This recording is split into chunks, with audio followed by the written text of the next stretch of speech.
ఉమ్మడి ఆంధ్రప్రదేశ్‌లోను 2 తెలుగు రాష్ట్రాల్లో ఇప్పటివరకు కాపు సామాజిక వర్గానికి చెందినటువంటి నేతలు ముఖ్యమంత్రిగా పనిచేయలేదు అనేటువంటి భావనలో చాలామంది ఉన్నారు.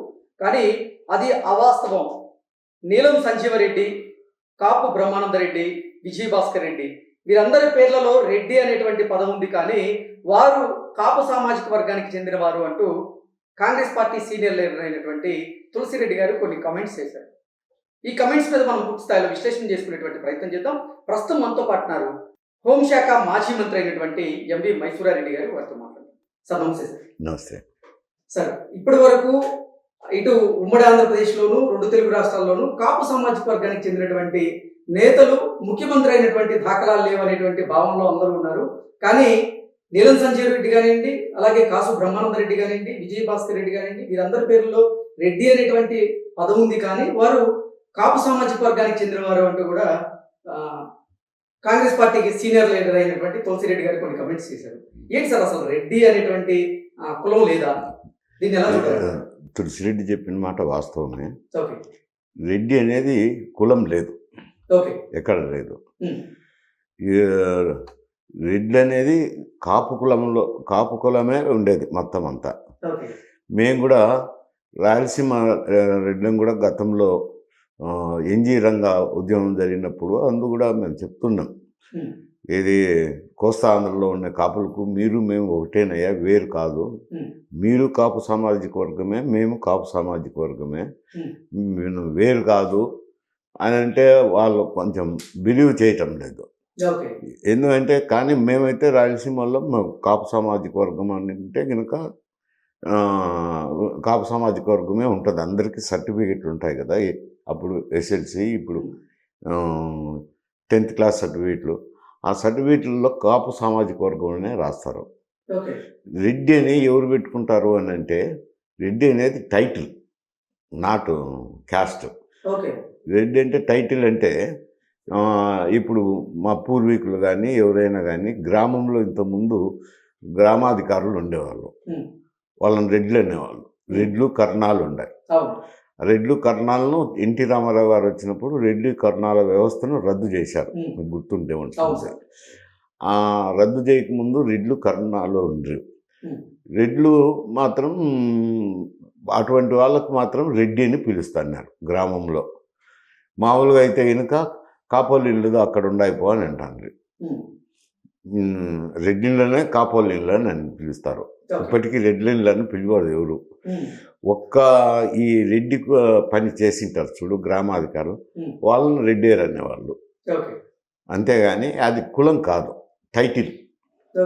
ఎవరైతే రెడ్డి పని చేసింటారో వాళ్ళ ఇంట్లోనే రెడ్డి అని పెట్టుకుంటారు టైటిల్గా.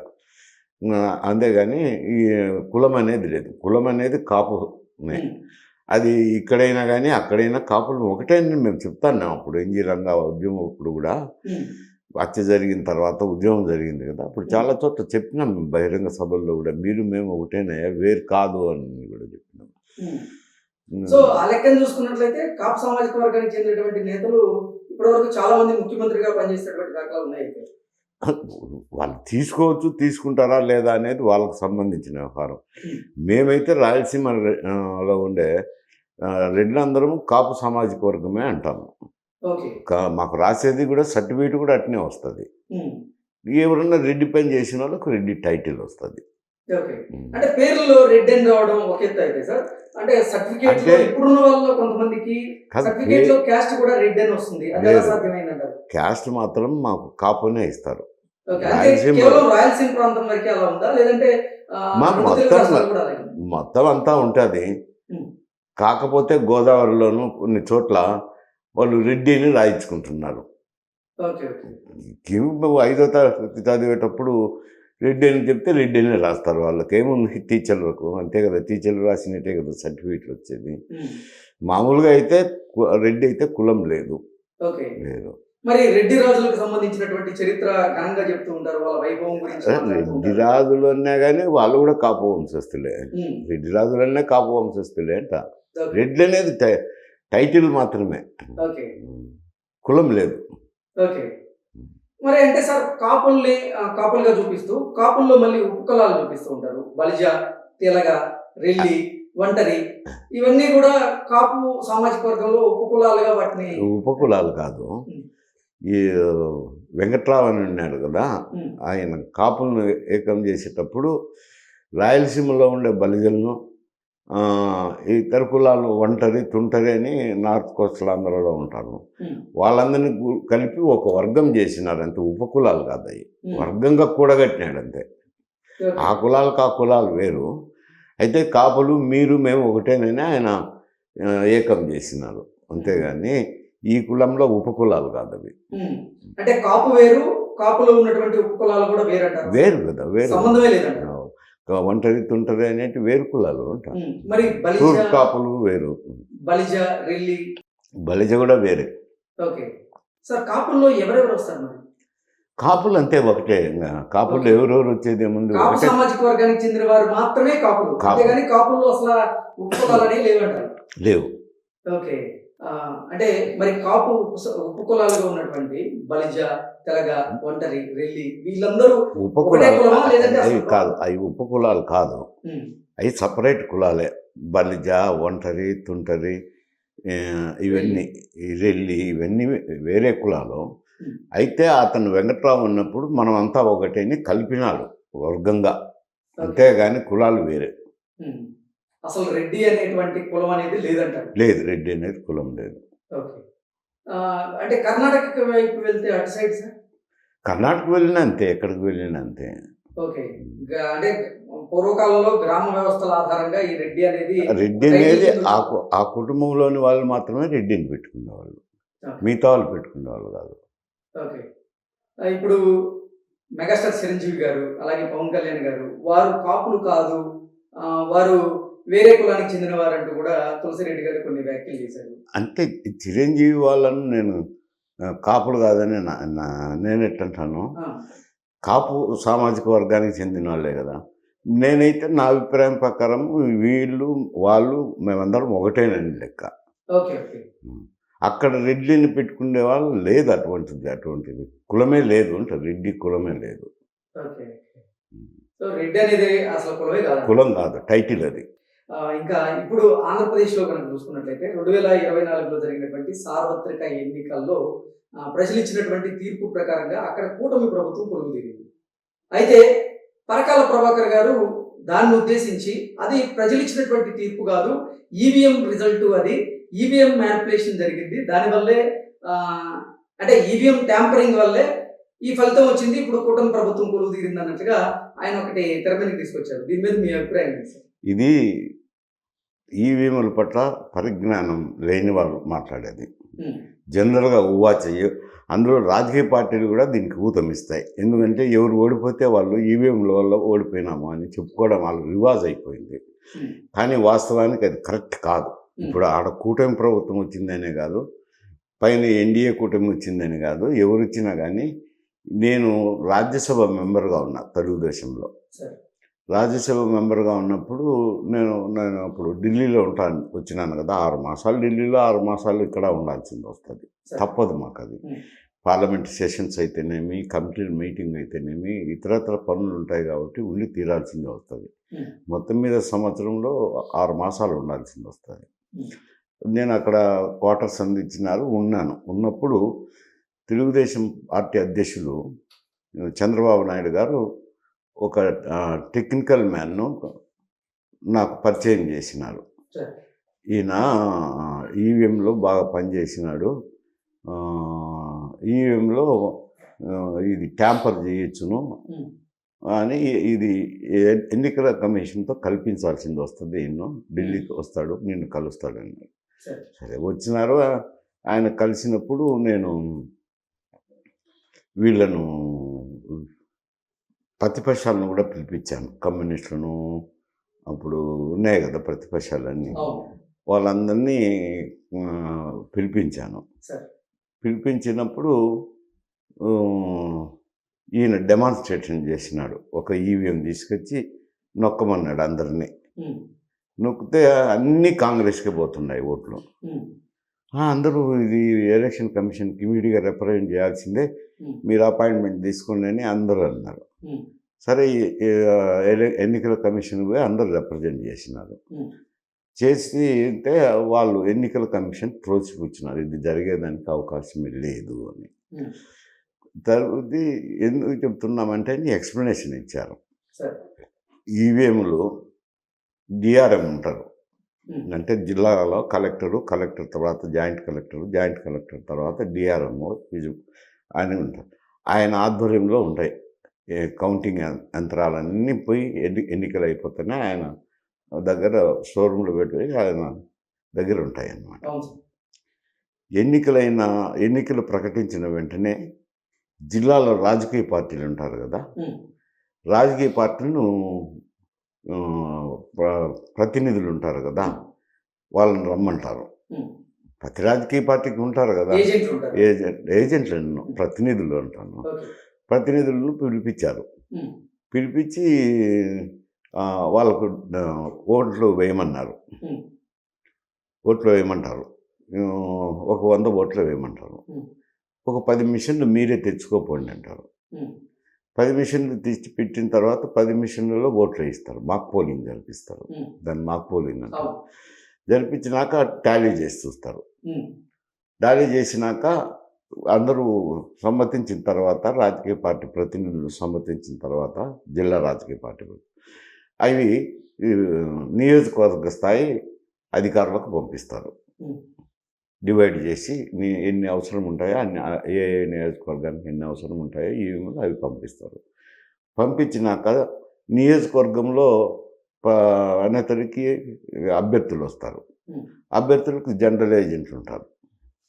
జనరల్గా ఆ జనరల్ ఏజెంట్లను పిలిపిస్తారు. అభ్యర్థుల జనరల్ ఏజెంట్లను పిలిపించి తాలూకా స్థాయిలో ఈవీఎంలో ఒక 10 మిషన్లు 20 మిషన్లు తెచ్చుకోమని, ఈడు చేసినట్టే మీరే తెచ్చుకోపోండి అంటారు. తెచ్చి పెట్టుకున్నాక దాంట్లో ఒక 100 బ్యాలెట్ వేస్తారు. చేసినాక టాలీ చేసుకొని చూడమంటారు. చూసిన తర్వాత సరిపోల్చుకున్నాక అక్కడి నుంచి మళ్ళీ పోలింగ్ స్థాయికి పంపిస్తారు. పోలింగ్ స్థాయిలో అంటే 2 మిషన్లు 3 మిషన్లు ఉంటాయి అంతే కదా, 4 మిషన్లు ఉంటాయి, అంతకంటే ఎక్కువ ఉండవు కదా. 4 మిషన్లను పోలింగ్ ఏజెంట్లను ఎన్నికకు ముందర పిలిపిస్తారు. అభ్యర్థులకు ఉంటారు కదా పోలింగ్ ఏజెంట్లు. పోలింగ్ ఏజెంట్లను పిలిపించి వాళ్ళని 40 ఓట్లు వేయమంటారు. ఒక్కొక్క మిషన్లో 4 మిషన్లు వస్తే 40 ఓట్లు వేయమంటారు. 40 ఓట్లు వేసి దాన్ని సరిపోల్చుకోమంటారు ఏజెంట్లను. పోల్చుకొని టాలీ అయినప్పుడు మిషన్ సీల్ చేసి మిషన్ పెడతారు. ఇంకెక్కడ జరిగేది అని చెప్పి ఎలక్షన్ కమిషన్ ఎదురు ప్రశ్న వేస్తున్నారు పొలిటికల్ పార్టీస్కి. మళ్ళీ మేము జిల్లా స్థాయిలో అడిగాం, ఇది జరుపుతాన్నారా అని. ప్రతి ఎన్నికకు జరుపుతాం సార్, సర్వసాధారణమే, అది చేస్తేనే మేము మిషన్లు పంపిస్తాము అని చెప్పి. అంటే టాలీ అయింది కదా. అయినప్పుడు ఈ ఎన్నికల అది బ్యాలెట్ ఈవీఎంను తీసుకొచ్చి డెమాన్స్ట్రేషన్ చేసినారు కదా, ఆయన మా రూమ్లోనే ఉన్నారు.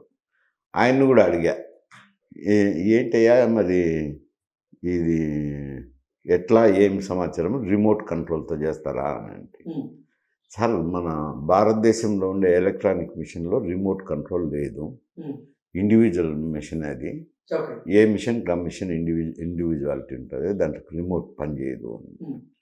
రిమోట్ పని చేయకపోతే మరి ఎట్లా ఇది నువ్వు ఈ మిషన్ ట్యాంపర్ అయింది అంటున్నావు కదా అంటే, మిషన్ చేతికి వచ్చే ట్యాంపర్ చేయొచ్చు సార్ అని. మిషన్ చేతికి వస్తే టెక్నికల్ తెలిసిన వాళ్ళు ట్యాంపర్ చేయొచ్చు అన్నారు. ట్యాంపర్ చేయొచ్చు అంటే నీకు ఎంతకాలం పట్టిందంటే, నాకు 4 మాసాలు 5 మాసాలు పట్టింది సార్ చిప్ ట్యాంపర్ చేసేదానికి అన్నారు. మరి అన్ని మిషన్లు పంపిస్తారు కదా, ఎన్ని మిషన్లు ట్యాంపర్ చేస్తారు అని అంటే, సార్ మిషన్ చేతికి వచ్చి ట్యాంపర్ చేయొచ్చు కానీ మిషన్ చేతికి రాకపోతే ట్యాంపర్ చేసేదానికి అవకాశం లేదని అతను కూడా సర్టిఫికేట్ ఇచ్చినాడు, ఎవరైతే డెమాన్స్ట్రేట్. అప్పుడు అది ఎంత బోగస్ అవుతుంది కదా. ఎందుకంటే ఈ మిషన్ ఎన్నికలకు ముందు ఓవరాలింగ్ చేస్తారు, అది కంపెనీ నుంచి వచ్చి వాళ్ళ ఏజెంట్లే చేయాలి. చేసినాక వాళ్ళు కొన్ని మిషన్లు సరి చూసుకొని అన్ని డిఆర్ఎం దగ్గర స్టోర్ చేసుకొని మళ్ళీ ఈ డెమాన్స్ట్రేషన్ చేసి ఇస్తారనమాట. ఇచ్చినప్పుడు ఎక్కడ జరిగేదానికి అవకాశం ఉంది చెప్పండి. అంటే పోలైనటువంటి ఓట్ పర్సంటేజ్ కంటే కూడా లెక్కించినటువంటి ఓట్ పర్సంటేజ్ ఎక్కువగా ఉంది. అంటే ఈవీఎం ట్యాంపరింగ్ జరిగినట్లే కదా అని పరకాల ప్రభాకర్ గారు ఈ మధ్య నేను కన్నం గారి కాకు లెక్కలు అంటాను. ఓడిపోయిన తర్వాత ఇవన్నీ మాట్లాడే మాటలు. పర్సంటేజ్ ఆఫ్ పోలింగ్ అంటే టైం 5 గంటలు టైం ఉంది. 5 గంటల లోపల జరిగిన దానికంటే అప్పుడు కొంచెం ఎక్కువ జరిగింది అని. కొన్ని చోట్ల 12 గంటల వరకు కూడా పోలింగ్ జరిగిందండి. పోలింగ్ నిబంధనల ప్రకారం ఒకటి ఉంది.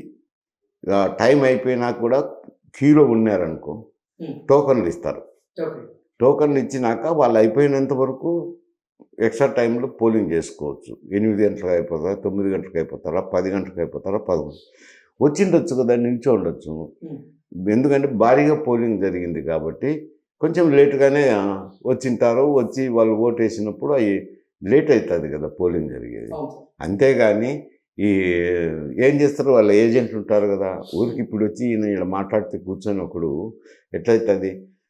వైఎస్ఆర్సీపీకి అయితే వెనుక ప్రతి గ్రామంలోనూ ఏజెంట్లు ఉన్నారు కదా, ప్రతి పోలింగ్ బూత్లోనూ ఏజెంట్లు ఉన్నారు కదా.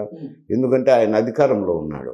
వైఎస్ఆర్సీపీ అధికారంలో ఉన్నది కాబట్టి అధికారం పార్టీ తరఫున ఏజెంట్లు ఉంటారు. ఏజెంట్లు ఉన్నాక వాళ్ళు క్వశ్చన్ చేయకుండా ఎట్టుంటారు. అది పోలింగ్ అయినప్పుడు రాసుకుంటారు కదా, ఇన్ని ఓట్లు పోలైనాయి మా ఊళ్ళో అని సంతకం పెడతారు.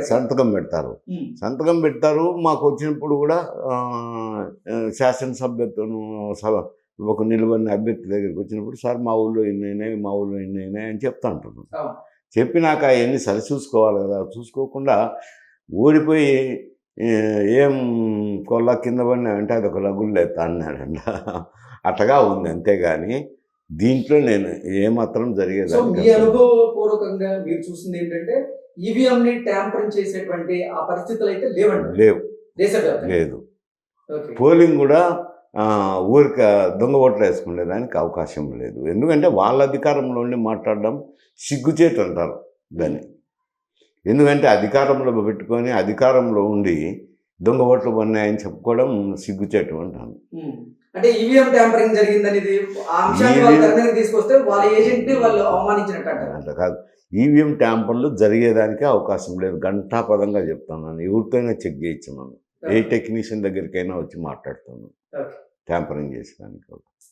1-2 మిషన్లు అంటే చేయొచ్చు, కానీ మొత్తం ఇన్ని వేల మిషన్లు చేయాలంటే ఎవరి వల్ల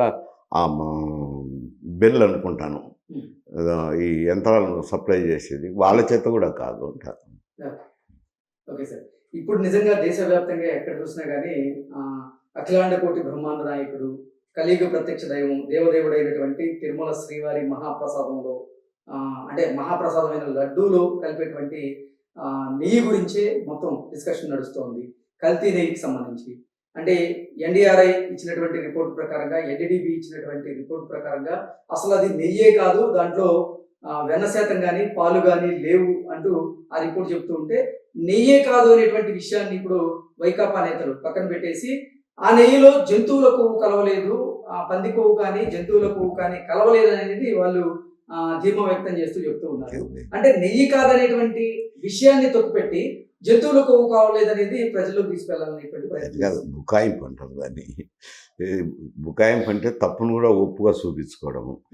ఇప్పుడు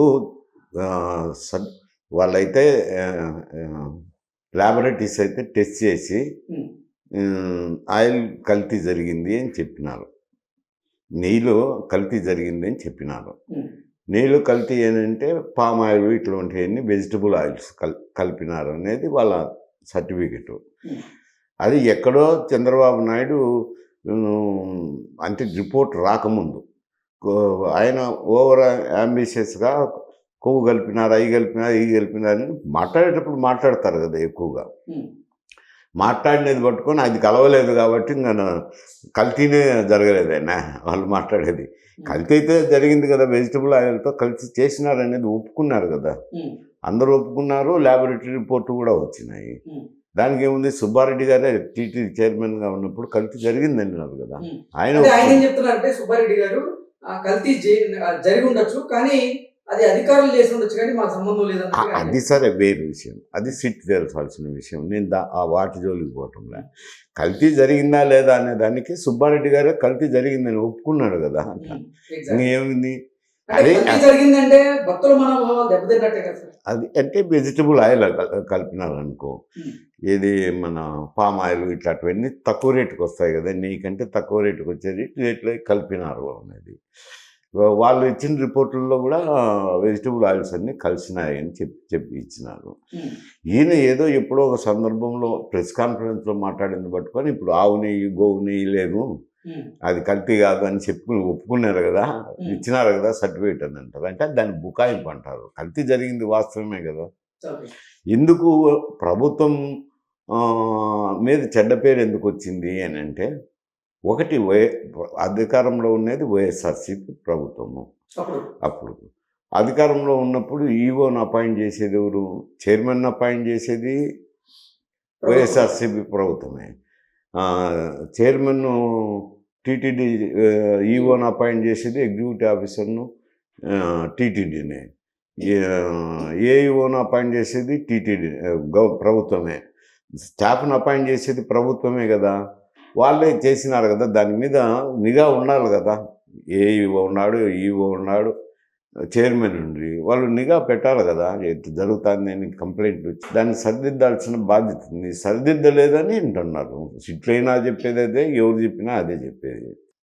కల్తీ నెయ్యి కేసు వ్యవహారంలో వైఎస్ఆర్ కాంగ్రెస్ పార్టీ ఇప్పుడు గింగరాలు తిరిగేటువంటి పరిస్థితి ఉందని, ఆ పరిస్థితి నుంచి బయటకు వచ్చేందుకే వాళ్ళు ఇప్పుడు హెరిటేజ్ నెయ్యికి సంబంధించిన దాన్ని ఆ ప్రస్తావన తెర మీదకి తీసుకొచ్చారని, హెరిటేజ్ నెయ్యికి అలాగే ఇందాపూర్ డైరీ ప్రొడక్ట్ లిమిటెడ్కి వీటన్నిటికీ సంబంధాలు ఉన్నాయి అన్నట్టుగా వైఎస్ఆర్ కాంగ్రెస్ పార్టీ నేతలు ఆరోపణ చేస్తున్నారు. దీన్ని ఎలా చూడాలి? దీనికి జరిగింది అనేది ఒప్పుకుంటే మర్యాదగా ఉంటుంది, గౌరవంగా ఉంటుంది. అది ఒప్పుకోకుండా బుకాయింపు అని అంటాను. ఏదో హెరిటేజ్ జరిగింది, ఇది జరిగింది, అది జరిగింది అనేది చెప్తాను. నాకు ఇవన్నీ ఏం చెప్తారు, వాళ్ళు వాళ్ళ రేటుకి ఇస్తారు. ఏదో వాళ్ళ రేట్ ఉంటుంది కదా, ఆ రేటుకి ఇస్తారు. వాళ్ళు కొనుక్కొని ఏం పడుతున్నాడు అతనికి సంబంధించిన వ్యవహారంలో. అది హెరిటేజ్కి సంబంధం ఏముంది? హెరిటేజ్ సంస్థ చంద్రబాబు నాయుడుది కాబట్టి ఆయనకు మక్కిలి అంటించాలని ఇవన్నీ మాటలు. ఇదంతా ఆ చేసిన తప్పు ఒప్పుకొని మళ్ళీ మాట్లాడు, అంతేగాని హెరిటేజ్ పాలు ఎందుకు ఇస్తున్నావు అనేది సపరేట్ చాప్టర్. దీనికి సంబంధం లేదు కదా, సపరేట్ విషయము. కావాలంటే రైజ్ చేసుకోవచ్చు, ఏం ఎవరు వద్దంటారు. దీన్ని కలుపుకొని దాన్ని రైజ్ చేయాల్సిన అవసరం ఉంది. ఓకే. అంటే హిందువుల మీద కుట్ర చేసేందుకే, హిందూ మతం మీద కుట్ర చేసేందుకే నెయ్యిని కల్తీ చేశారు తప్ప ఏదో సంపాదించుకోవడానికి కాదు అనేటువంటి వాదనలు తెరమీదకి వస్తాయి. ముఖ్యమంత్రి చంద్రబాబు నాయుడు గారు కూడా అదే అభిప్రాయం. నేను అంత దూరం చెప్పలేను. ఇక్కడ ఏదో జరిగిన దాని మీద వాళ్ళ దృష్టికి వచ్చినప్పుడు చర్యలు తీసుకోవాల్సింది తీసుకోలేదు కాబట్టి చెడ్డ పేరు వచ్చింది. రెండోది ఏమిట్రా అంటే, ఈ వైఎస్ఆర్సీపీ అనేతలకి ఏమవుతుందంటే దాని అధ్యక్షుడు ఎవరు, జగన్మోహన్ రెడ్డి. ఆయన హిందువు కాదు కదా, క్రిస్టియన్ కదా. క్రిస్టియన్ మతస్థుడు కాబట్టి ఆయన మకిలి అంటే దానికి ఒక అవకాశం ఉంది. చేసింటాడని నేను అనడం లేదు, అంటే దానికి అవకాశం ఉంది. అన్యమతస్థులు అవుతారు కదా. ఒకటి సబ్జెక్ట్ కూడా వచ్చింది కదా, అన్యమతస్థులు వచ్చి వాళ్ళ మతాలను ప్రచారం చేసుకుంటున్నారు 7 కొండల మీద అనేది కూడా వచ్చింది కదా. అంత